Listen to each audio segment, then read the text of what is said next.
कुछ साल पहले अमित शाह ने बयान दिया, एक बार नहीं अनेक बार, कि अब बीजेपी की सरकार 40-50 साल चलेगी।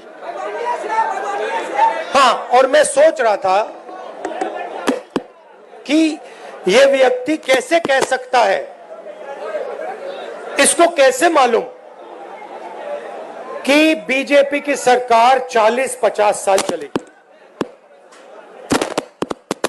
हम सब राजनेता हैं,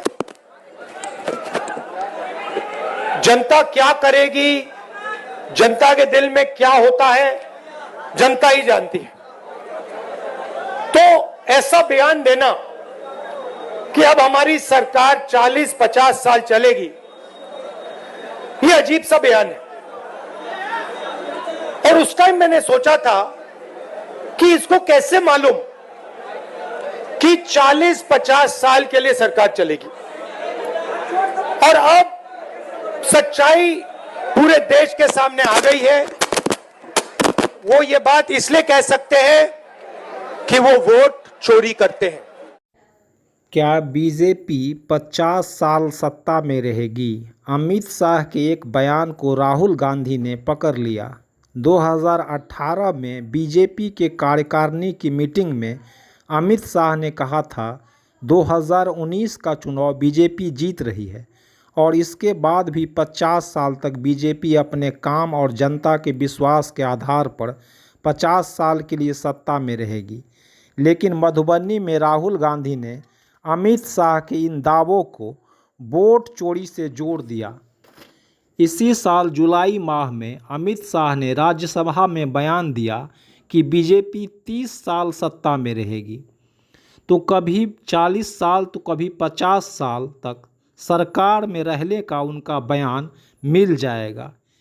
इसी साल अगस्त माह में बीजेपी के अध्यक्ष जेपी नड्डा ने मल्लिकार्जुन खड़गे से कहा कि बीजेपी 40 साल सत्ता में रही है, अब आपको भी 40 साल विपक्ष में रहना होगा।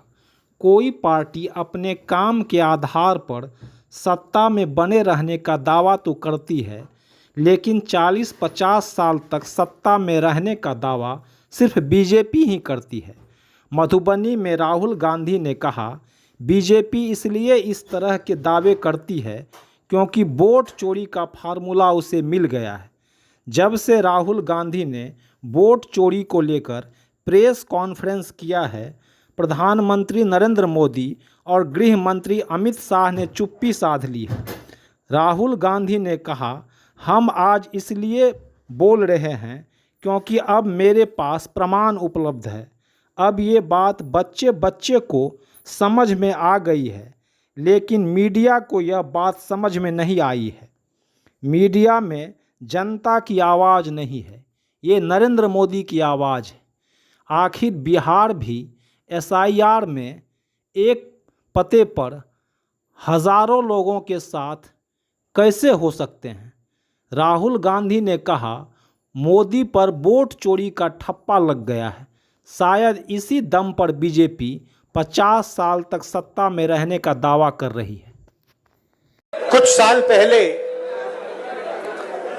अमित शाह ने बयान दिया, एक बार नहीं अनेक बार, कि अब बीजेपी की सरकार 40-50 साल चलेगी। हाँ, और मैं सोच रहा था कि यह व्यक्ति कैसे कह सकता है, इसको कैसे मालूम कि बीजेपी की सरकार 40-50 साल चलेगी।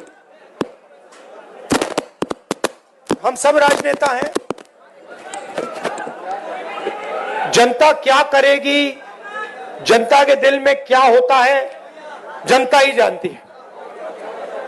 तो ऐसा बयान देना कि अब हमारी सरकार 40-50 साल चलेगी, यह अजीब सा बयान है।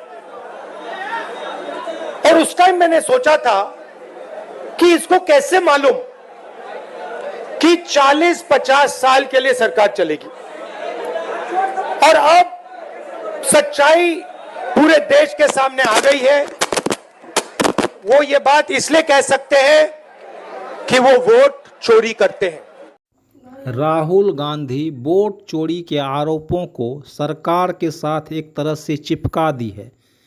राहुल महाराष्ट्र चुनाव से लेकर बिहार में हो रहे गहन मतदाता पुनरीक्षण में जिस तरह प्रमाण के साथ वोट चोरी का आरोप लगा रहे हैं और उसको लेकर यात्रा कर रहे हैं, जाहिर सी बात है अब राहुल की बात को जनता गंभीरता से लेने लगी है।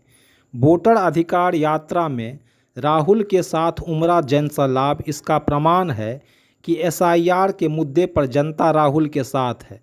वोटर अधिकार यात्रा में उमड़ा जनसैलाब वोट में कितना बदलेगा यह तो चुनाव परिणाम बताएगा, लेकिन राहुल गांधी कहते हैं बिहार क्रांति की भूमि है और यह जनसैलाब बता रहा है कि किस तरह बिहार क्रांति की भूमि है।